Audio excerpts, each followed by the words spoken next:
जय जगन्नाथ दर्शक बंधु मु राकेश आपण मानको पुणी थर स्वागत करुच्ची आपण मानकर प्रिय यूट्यूब चैनल ओडिया स्पिरिचुअल को।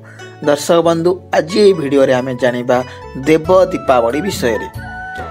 कस्तूरी तिलक ललाट पटले वक्षस्थले कौस्तुभम नासाग्रे गजमोक्तिक्त करतले वेणुकरे कंकणम सर्वांगे हरि चंदन सुललित कंठे च मुक्तावली गोपस्त्री परिवेष्टितो विजयते श्री गोपाल चूड़ामणि श्री गोपाल चूड़ामणि।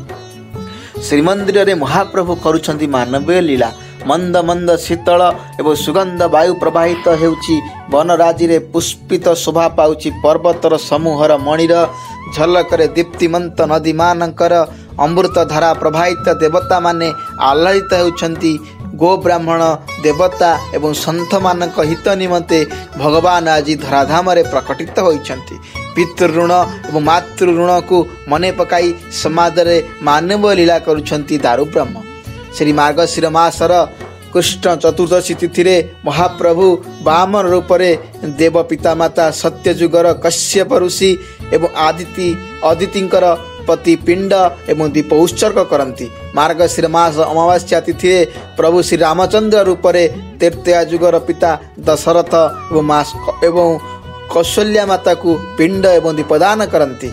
मार्गशीर शुक्ल प्रतिपद तिथि रे महाप्रभु श्रीकृष्ण रूप रे द्वापर जुगर पिता वासुदेव एवं माता देवकी को एवं नंद एवं जशोदा को पिंड एवं दीपदान करती। सूर्यवंशर विष्णु भक्त गजपति महाराज इंद्रद्युम्न विष्णु का दर्शन पाई बहु कामना करथिले। से 500 वर्ष पर्यंत प्रभुंकर आज्ञा रे 1000 अश्वमेध करी यज्ञ करी से नीलमाधव को दारू रूपे प्राप्त होइथिले बोली कथित अछि। 1000 हाथ उच्चरे बड़ देउळ कराइथिले बोली किंवदंती मध्य रहिछि। श्री बलभद्र श्री जगन्नाथ देवी सुभद्रा आदि 3 मूर्ति स्थापन करी ब्रह्मा द्वारा प्रतिष्ठा कराइथिले। प्रभु श्री नीलमाधव आयुध श्री सुदर्शन सहित चतुर्धा मूर्ति रूपे पूजा पाइले। वरदान से निजे वंशहीन होगापी एवं तांका परे केही अहंकार करिवे नाही बोली महाप्रभु को प्रार्थना कले। तेणु एही दीपावली रे मार्गशीर शुक्ल प्रतिपद तिथि रे प्रभु शुभ वस्त्र एवं चदर परिधान करी पितामाता भावे राजा इंद्रद्युम्न एवं रानी गुंडीचा को पिंड एवं दीपदान करती। एपरी भक्त और भगवान संपर्क देखा विरल। एही दिन मानकरे प्रभुंकर श्राद्धवेश एवं श्रीमंदिर रे आलोक सज्जा अत्यंत मनमुग्धकर होइथाय। विधि अनुसार चुनरा सेवक माने महाप्रभुंकर श्रीमंदिर उपर को महादीप धरी जाती। श्रीमंदिर गुमुट राजनर एवं श्रीमंदिर कार्यालय को विभिन्न आलोकमाला सज्जित करा जाए। पितृश्राद्ध एवं दीपदान पर चुनरा सेवक माने श्रीमंदिर 3 देउळ उपरे महादीप जाली गजपति को महाप्रभुंकर आशीर्वाद प्रदान करती। महाप्रभुंकर एही दीपदान समय रे एक स्वतंत्र वेश होइथाय। एही श्राद्धवेश नाम परिचित। पुष्पालक सेवक माने श्रीजीव को नागपुरी साड़ी चादर रे श्राद्धवेश सुसज्जित करांती।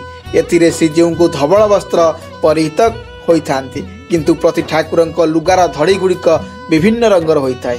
श्री जगन्नाथंकर हेउची साड़ीर लंब 16 हाथ किंबा 18 हाथ, धाड़ीर ओसार हेउची 1 फुट। उक्त वस्त्र कुंभ थाई धड़ीर वर्ण हेउची लाल। श्री बलभद्रंकर साड़ीर लंब हेउची 14 हाथ, ओसार 4 हाथ, धड़ीर ओसार 1 फुट। उक्त वस्त्र धड़ी हेउची कला। देवी सुभद्रांकर साड़ीर लंब हेउची 12 हाथ, ओसार हेउची 3 फुट, धड़ीर ओसार 1 फुट। उक्त वस्त्र धड़ी वर्ण हेउची हलदिया। एत व्यतीत श्री विग्रह मानक कले बल गोटे चादर रे मंडित होइथाय। शिर देश रे सी कपड़ा वस्त्र बा सूता वस्त्र रे आवृत करा जाए। चादरटी रे सी भुज रे प्रसरित थाए। श्राद्ध वेश रे व्यवहृत होउथिबा वस्त्र को काई धड़िया बा नागपुरी लुगा कुहा जाए। श्राद्ध वेश रे ठाकुर मानकु लागि होउथिबा स्वर्ण अलंकार हेउची तगड़ी, नळीभुज, चंद्र, सूर्य, कुंडल, आड़कानी, हारिडामाली, अंटा कमरपट्टी प्रभृति अन्यतम। दर्शक बंधु वीडियोटी किपरि लागिला कमेंट करी जणेबे। लाइक एवं शेयर करने को भूलिबे नहीं। जय जगन्नाथ।